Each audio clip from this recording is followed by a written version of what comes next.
Good morning. So we are doing chapter 1 of the Bhagavad Gita.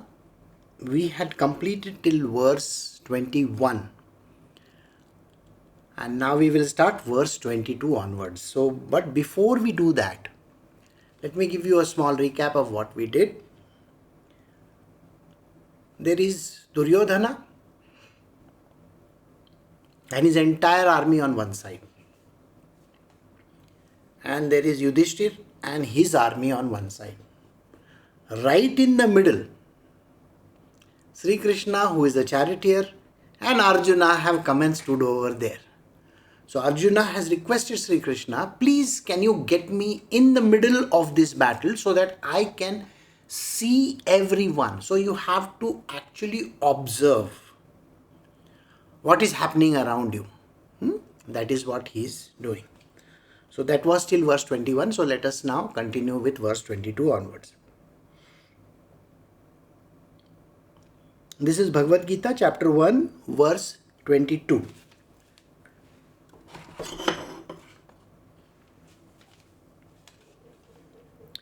So verse 22 says, and keep it there till I have carefully observed these warriors drawn up in the battle and have seen with whom I have to engage in the fight. Verse 23 says, I shall have a look at the well-wisher of evil-minded Duryodhana in this war, whoever have assembled on his side and are ready to fight. Verse 24 and 25, Sanjaya said, O king, thus addressed by Arjuna, Shri Krishna placed the magnificent chariot between the two armies in front of Bhishma, Drona and all the kings, and said, Arjuna, behold these Kauravas assembled here. Now Shri Krishna is a charioteer. So naturally when Arjuna expresses his desire to stand right in the middle of the battlefield and watch both the armies in action, so he wants to know exactly what is the power everybody holds. Remember, there are lots of kings who are supporting Arjuna and Yudhishthir in his battle, and there are a whole load of more number than Arjuna. They are supporting the Kauravas, that is Duryodhana and his army. So there is a disparity, it's not the same. So now what happens, we will see. So Sanjaya said, O king, thus addressed by Arjuna, Shri Krishna placed the magnificent chariot between the two armies in front of Bhishma, Drona and the kings, and said, Arjuna, behold these Kauravas assembled here. Now, Arjuna saw stationed there in both the armies his uncles, granduncles and teachers, even great-granduncles, maternal uncles, brothers and cousins, sons and nephews and grandnephews, even so friends, father-in-law and well-wishers as well.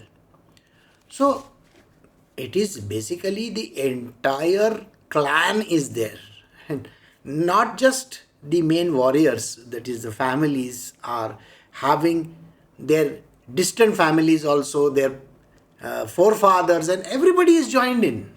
So it's a Mahayuddha, it's a very big battle.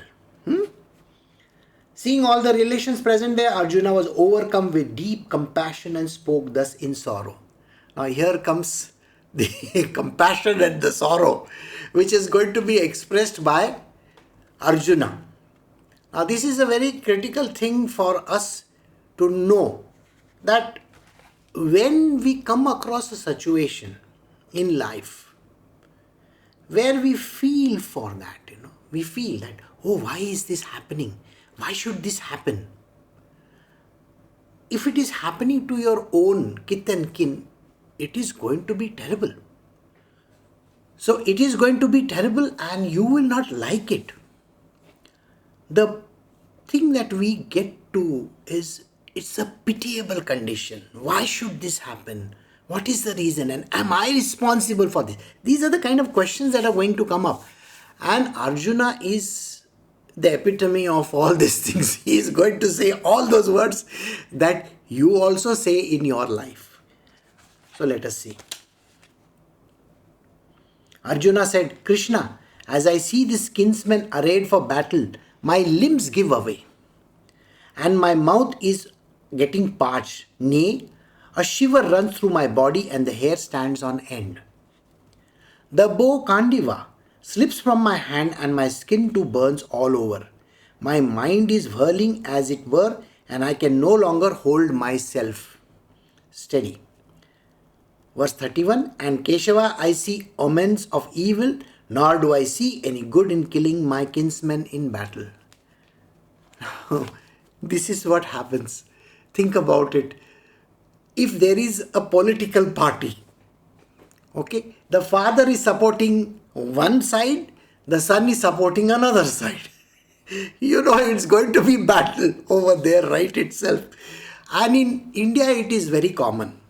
Absolutely. It's so common that you will find that the father and the grandfather were the people who supported the main party, and the son and maybe the son-in-law or the daughter-in-law, whoever it might be, they have gone and joined the opposition party.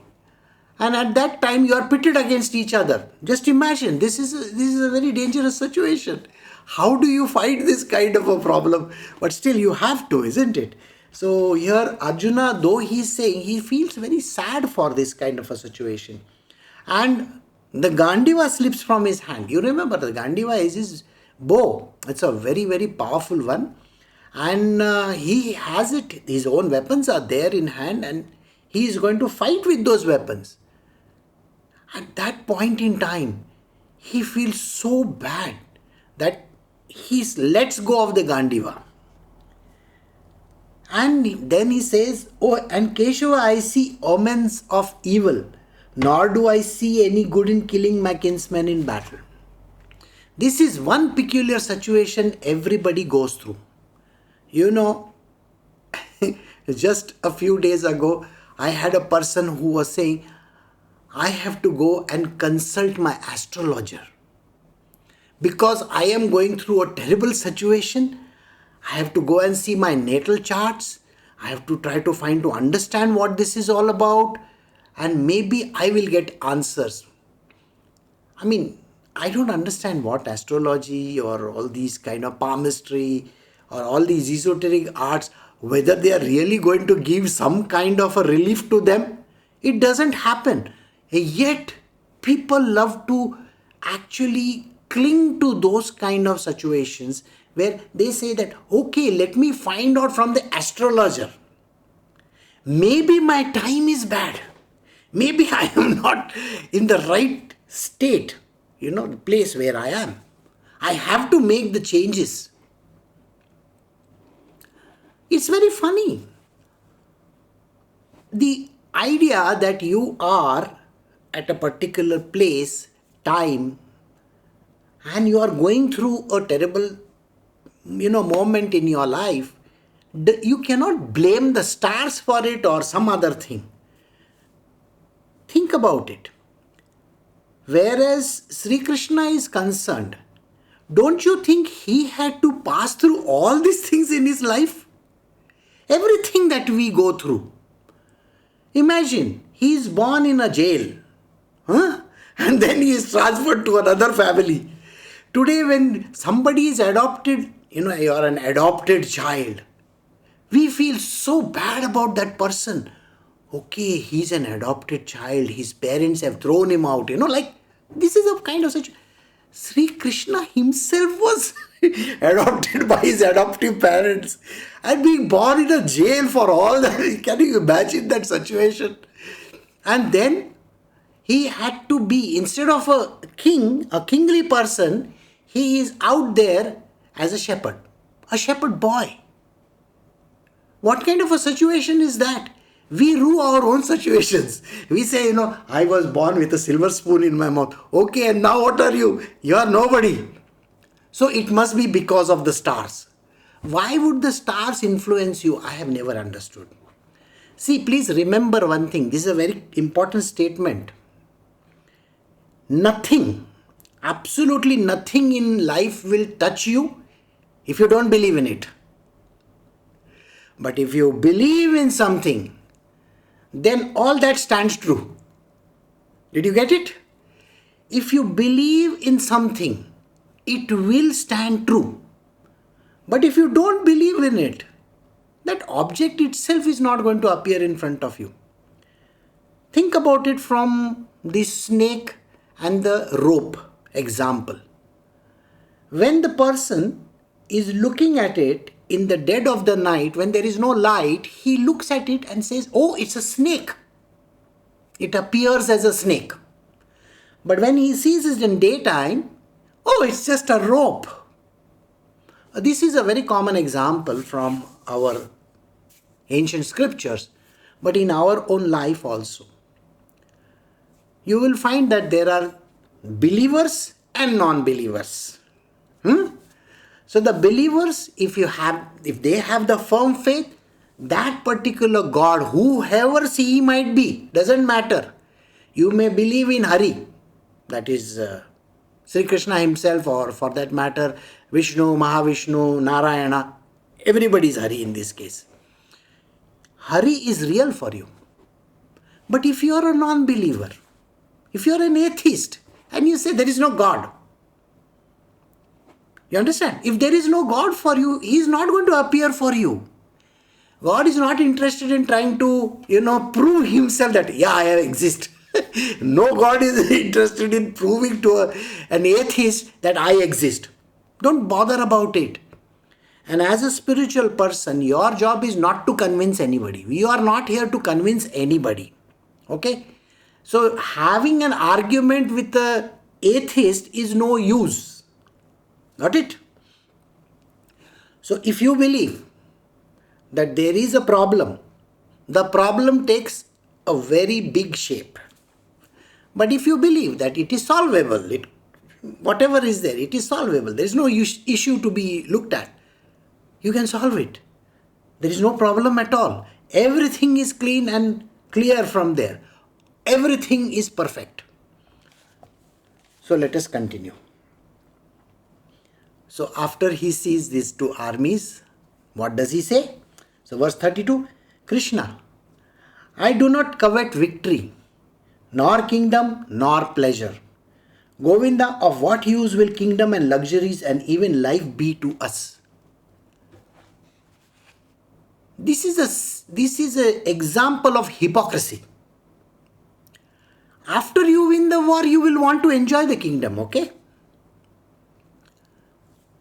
Everybody goes through this. Remember, no, it doesn't matter to me. It's fine, it's okay.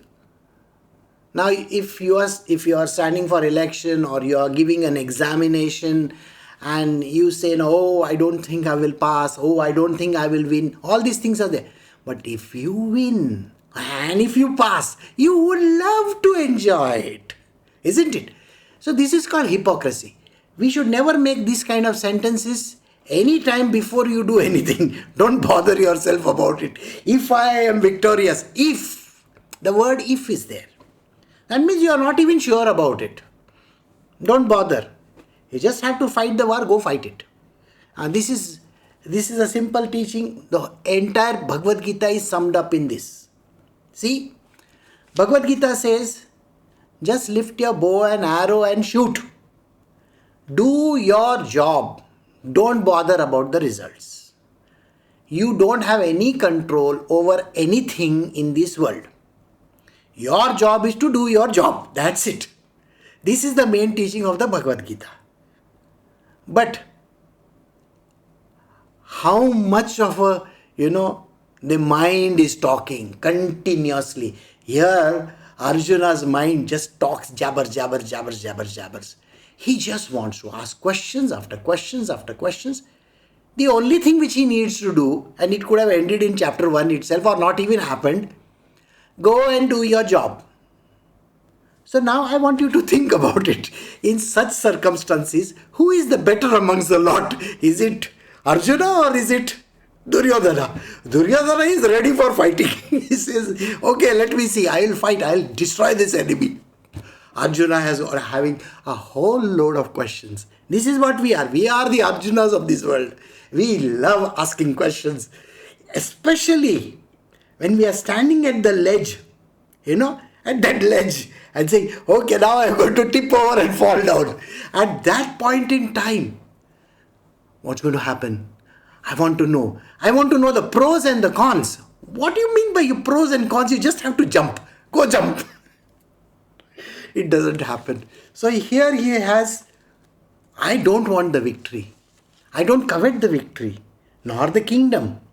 Of course, this is the same guy who goes and enjoys the kingdom and conquers right up to Singapore or Indonesia, for all you know. This is one person who you can see. We are like that, I don't want to be rich. I don't want to have property. I don't want this. And then when you start having it, you want billions and then trillions also. Okay, you don't want to stop anywhere. You want to do the Ashwamedh Yagya. Ashwamedh Yagya is a very strange phenomena from the past. The kings would let the horse loose, a white horse. Ashwa means horse. So he goes about. Wherever he goes and grazes. So this person who is following it, he is the commander-in-chief or whoever. So he will follow the horse, and wherever it is going, maybe somebody challenges the horse. Says, why is this horse over here? So if somebody challenges it, then this commander-in-chief of this army has to throw a gauntlet at that other person and say, you have to fight me. Maybe the other guy says, it's okay, you can take my kingdom also. And then he becomes a vassal kingdom. That means one who is dependent on this bigger king. So he becomes a bigger king. This was the thing. And Arjuna, after the war, he did not get the kingdoms. He did not become the king for that matter. I'm just giving you the heads up about the story. He had to take this Ashwamedh Yagya. He had to take this Ashwa, the white horse, and travel right across India. Now today's Delhi, suppose. And then he goes right across to northeast, crosses over to Myanmar, crosses over to Thailand, and goes across to Malaysia, Indonesia. Indonesia is an island, 4,800 islands. He crosses right up to there. And there, he captures all these kingdoms. Everybody comes and joins the main king and says, okay, fine, I will listen to you. Okay, that is what even in today's day and age things happen like that, Countries annex certain other territories and they say, you belong to me, you belong to me, you belong to me. It's okay. We can't do anything about it. So let us continue verse 33, 34.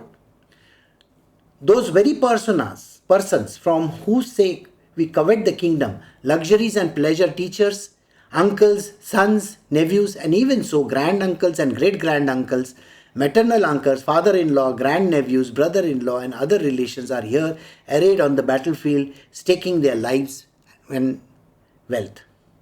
Verse 35, O slayer of Madhu, I do not want to kill them, though they may slay me, even for the sovereignty over the three worlds, how much the less for the kingdom here on earth. And this is very peculiar again. How many relatives are mentioned over here?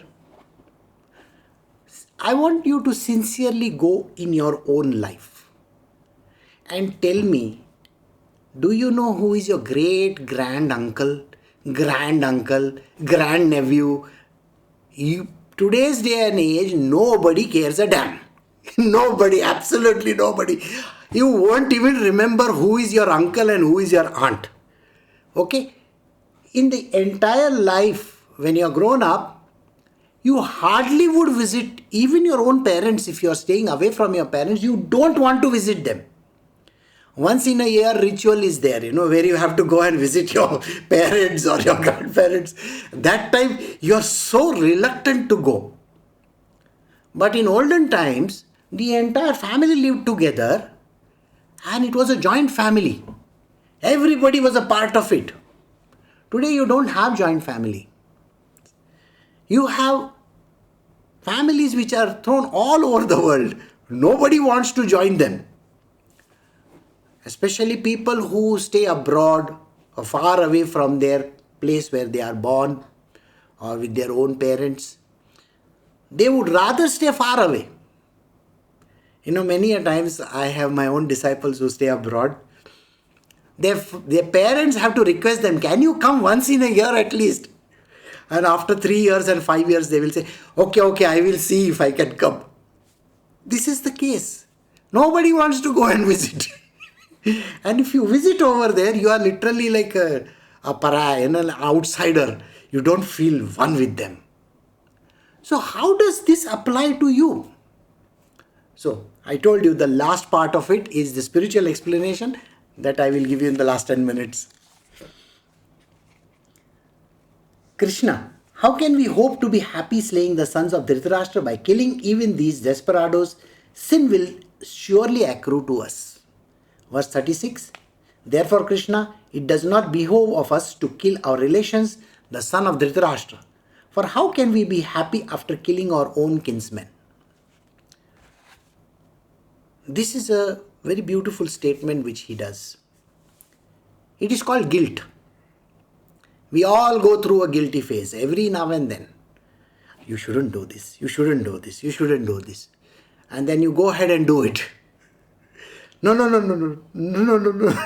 Our way of talking is like this. No, I don't want it. I don't want it. And then you do it. Everything. When we do it, we feel very guilty in the beginning. After that, you don't care. Then you become apathetic towards the whole thing and you say, it's okay, doesn't matter. I'll hide behind it. I have a very beautiful situation with me. There are lots of disciples of mine who will not connect with me. They don't want to connect with me because they are doing something wrong. And they believe that I don't know anything about it. Okay, I have absolutely no clue about it. Or that Swamiji is sitting in India, he doesn't know anything. So it is like that, it's like an ostrich mentality. You know what an ostrich mentality is? The ostrich will bury its head in the ground and say, there is no tiger out there. So the tiger is right there in front. So this kind of mentality is there where people feel that if I don't say, it doesn't matter. Same thing goes for our own, way of working. So let us say you have decided that you want to get up early in the morning. Okay, it's a stupid example, let me give you. And you tell Guruji, I get up at 4 a.m. in the morning. Okay, now for the last 10 days you are not getting up at 4 a.m. You are getting up when the alarm rings. By the way, you have put 4 o'clock alarm, 4:30, 5 o'clock, 5:30 and 6 o'clock also. And all the alarms have rung and gone. And you have not got up. 10 days go away. After that you feel, how can I tell Guruji? Guruji, I can't tell you. So Guruji is not to be told. But Guruji is all-knowing, so he understands what is the problem.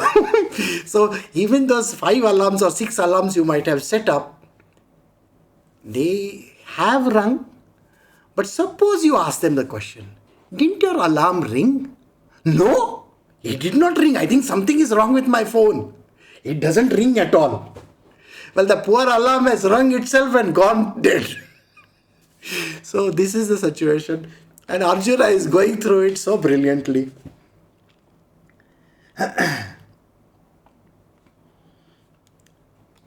So, verse 38 and 39.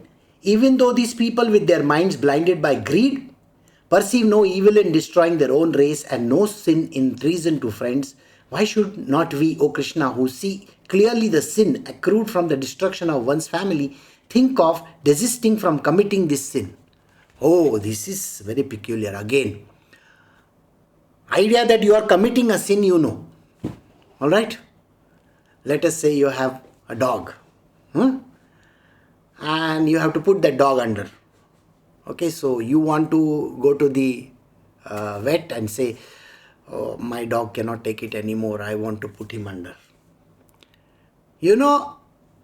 That thing is going on in your mind. It's a sin, it's a sin, it's a sin. Don't do it, don't do it. And you are literally fighting with it. Should I, shouldn't I, should I, shouldn't I? What are you fighting for? I mean, when you're crushing an ant, which you don't know it's there, below your feet, are you thinking that it's a sin? It doesn't ever occur to you. Things happen in your life so beautifully, like, you don't even know. When you're doing like this, there are millions of small creatures which you are throwing them away. Do you know about it? When you blink your eyes like this, there are millions of the small creatures flying away into the air. When you are eating your food, whatever food you might be eating, that food itself, it contains so many things which you cannot even see. At that time, are you thinking that, oh, I should not kill those germs? Are you eating that? Yes, of course. Then there are people who are vegetarians. They will say, no meat, no, nothing. Sir, even the capsule which you are eating, okay, that has non-vegetarian content in it. The content is non-veg. Think about it. We are so great hypocrites. We want to point out only a few things and say, this is sin. But the other thing is not a sin. Every time when something is done, you are committing millions of sins. You don't even know. If I do like this in the air, how many germs are pushed away? Some of them will be dying. The poor fellows are dead already. We don't know. So that is something which is, we do very selective kind of a thinking. Oh, this is the case. I have to understand this. So here you will find Arjuna is very clear on that. I think we should finish it. Is it okay? So age-long family traditions disappear with the destruction of the family, and virtue having been lost, vice takes hold of the entire race. Verse 41. With the preponderance of vice, Krishna, the women of the family become corrupt, and with the corruption of women, O descendant of Vrishni, there ensues an intermixture of castes. Verse 42. Progeny owing to promiscuity damns the destroyer of the race as well as the race itself. Deprived of the offerings of rice and water, that is Shraddha, Tarpana, etc., the mains of their race also fall. Verse 43. Through these evils bring about an intermixture of castes, the age-long caste traditions and family customs of the killer of kinsmen get extinct. Verse 44, Krishna, we hear that men who have lost their family traditions dwell in hell for an indefinite period of time. Verse 45, oh, what a pity, though possessed of intelligence, we have set our minds to the commission of great sins, that due to lust for throne and enjoyment, we are intent on killing our own kinsmen. Verse 46, it would be better for me if the sons of Dhritarashtra armed with weapons kill me in battle while I am unarmed and unresisting. Verse 47, this is the last verse in this, or rather, yes. Sanjaya said, Arjuna, whose mind was agitated by grief on the battlefield, having spoken thus and having cast aside this bow and arrow, sank into the hinder part of the chariot. Well, the age when this was happening is the Dwapar Yuga. Dwapar is the third Yuga. Third Yuga means the first one is Krita or Sat Yuga. Then it is Treta. During the time of Treta, Sri Ram was there. And then the third Yuga is the Dwapar Yuga, where Shri Krishna is there, Arjuna and everybody is there. And today we are going through what is called as the Kali Yuga.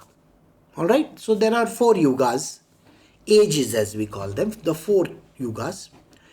After the 4th Yuga, everything comes to a standstill, everything gets destroyed, it is said, and then the first Yuga starts all over again. So even the first Yuga, that is the Sat Yuga, will start all over again. Now, did you hear Arjuna talk about it? Here, there is a straight away blame game of all the women in the world.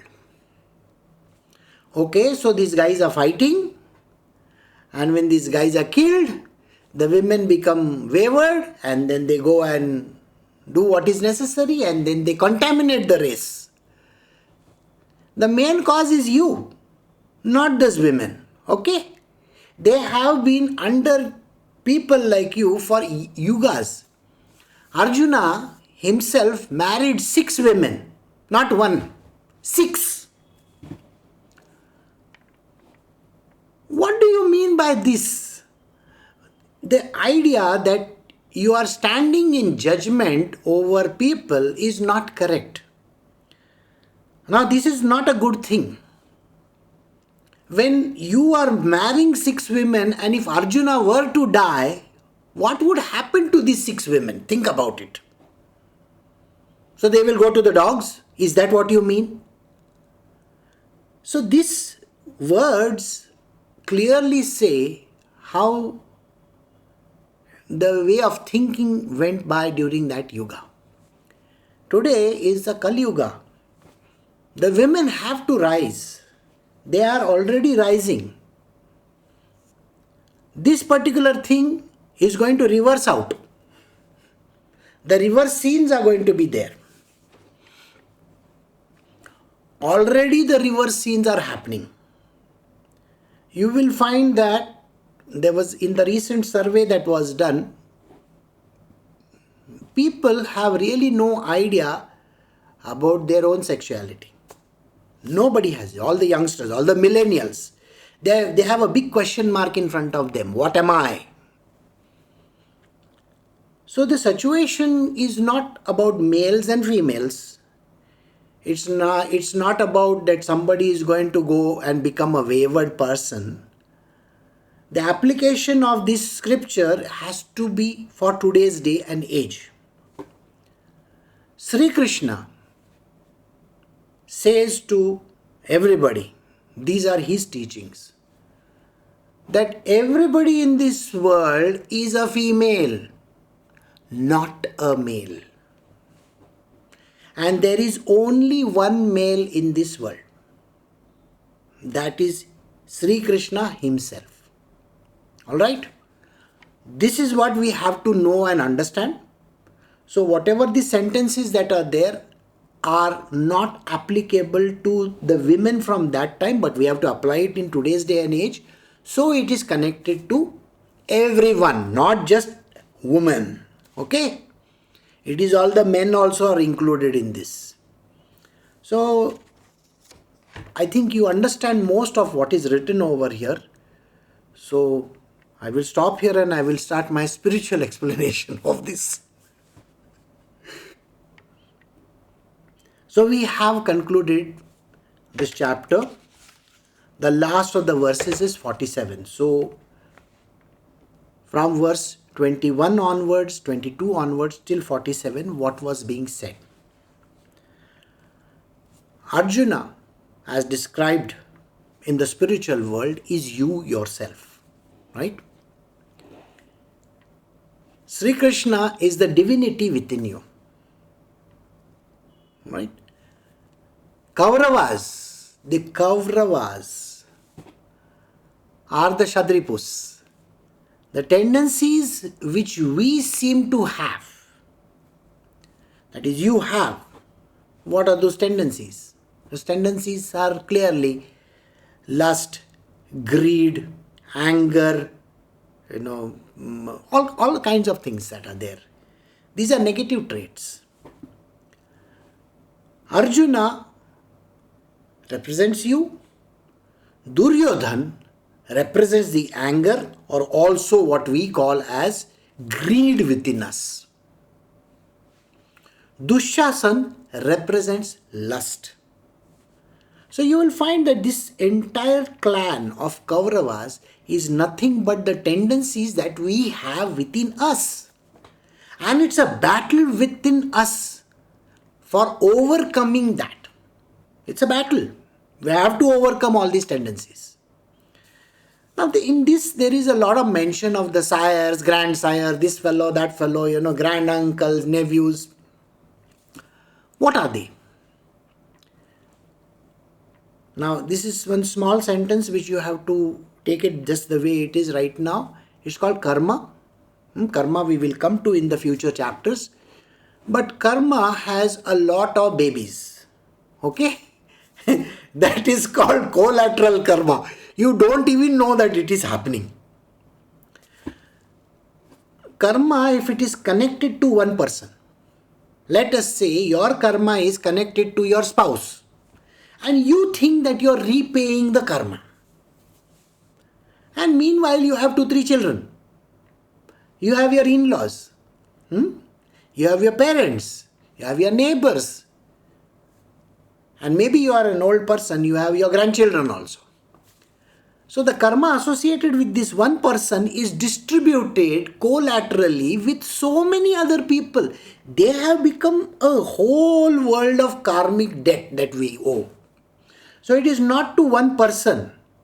It's a whole load of people around you who get into the transaction, knowingly or unknowingly. This is a big sentence. I will, as we progress in this chapter, I will let you know slowly how these sentences have to be broken down, because collateral karma is not easy to understand.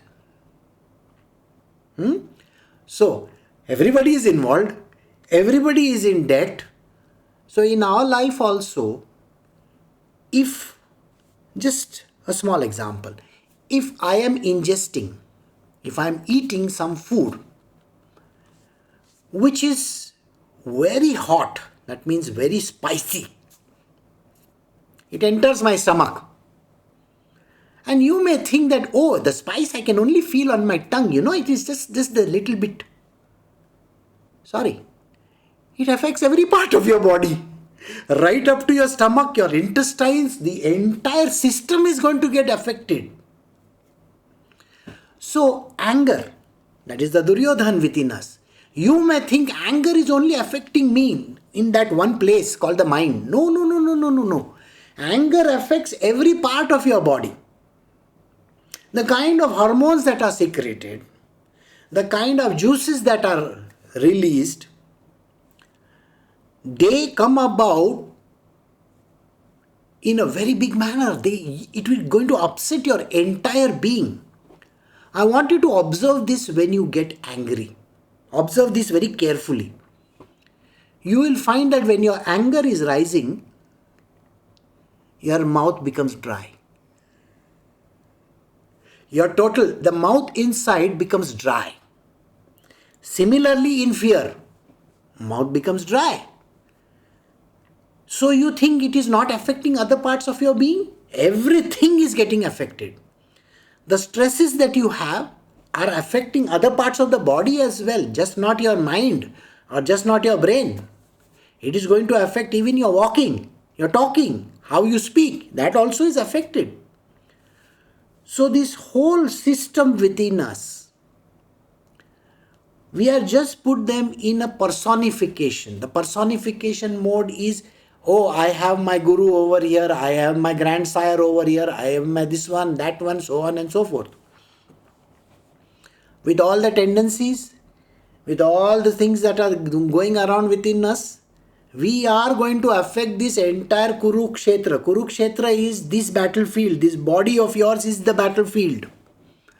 So slowly we will understand this, how this affects us.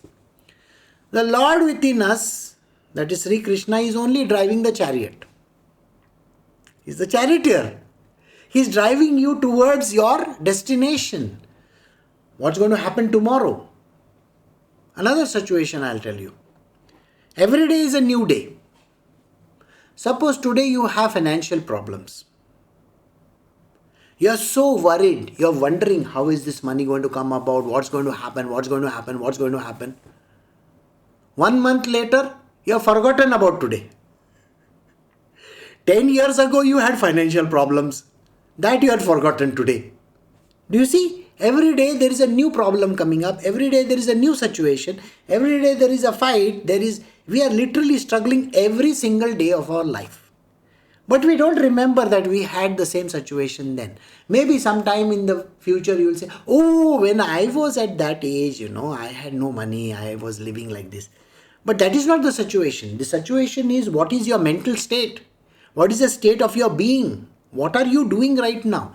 So this battle is continuous. Kurukshetra happens every single day of your life. And how do we have to face it? That is what we are going to learn over here.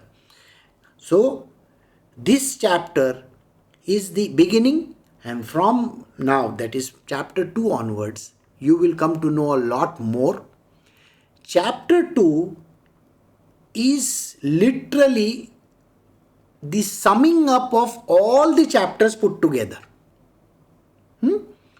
So listening to chapter 2 is very important because he introduces a lot of new subjects.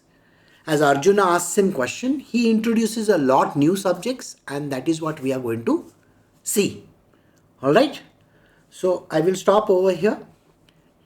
Alright? So thank you very much for joining. I'll see you all tomorrow. Bye.